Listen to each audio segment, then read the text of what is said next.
Saudari-saudaraku yang terkasih, ada banyak gagasan yang bisa kita renungkan dari teks Injil hari ini yang diambil dari Injil Yohanes pasal 8 ayat 21 sampai 30. Tapi dari sekian banyak gagasan itu ada satu hal yang menarik perhatian saya di akhir bacaan.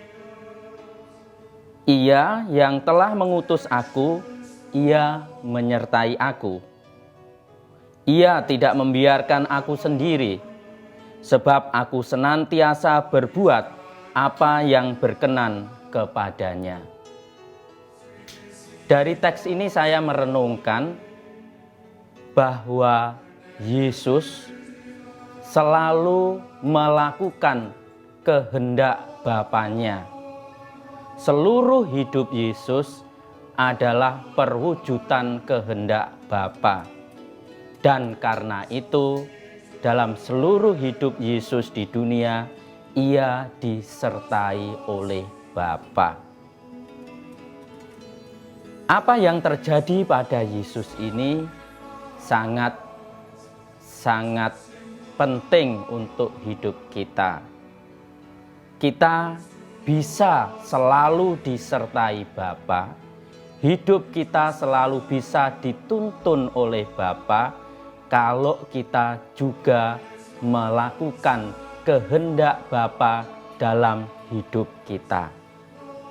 Persoalan sehari-hari yang kita hadapi bisa jadi kita itu mau melakukan kehendak Bapa, tetapi seringkali yang terjadi kehendak kedagingan kita yang berbicara.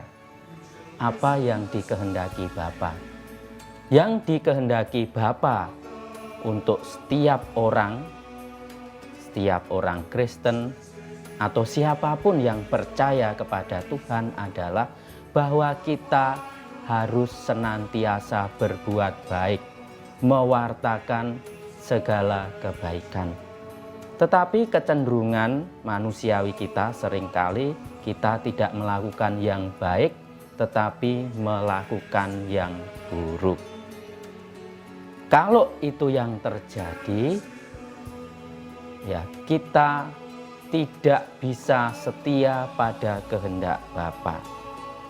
Agar kita sungguh-sungguh mengungkapkan kehendak Bapa itu dalam hidup sehari-hari, kita pertama-tama harus yakin, harus percaya bahwa kita bisa.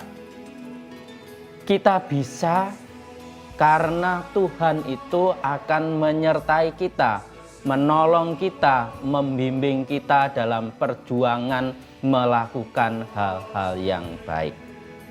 Jadi selalu ada ketegangan bagaimana kita harus selalu pada rel kehendak Bapa melakukan hal-hal yang baik.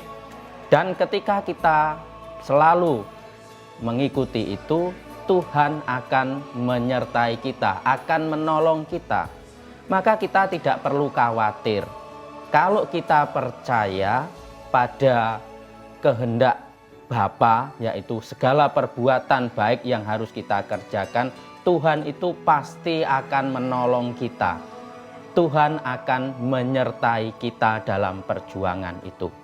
Maka jangan khawatir tentang kelemahan diri, nanti saya jatuh dalam dosa, saya melakukan hal-hal yang buruk. Kalau kita yakin Tuhan itu menyertai kita, segala perbuatan baik itu bisa kita lakukan.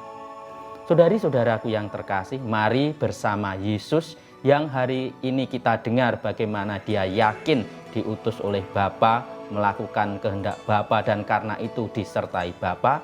Semoga kita pun punya keyakinan yang sama. Mari kita mohon berkat dan kekuatan Tuhan agar hari-hari kita dipenuhi dengan perjuangan melakukan kehendak Bapa, melakukan perbuatan-perbuatan baik. Tuhan memberkati kita sekalian.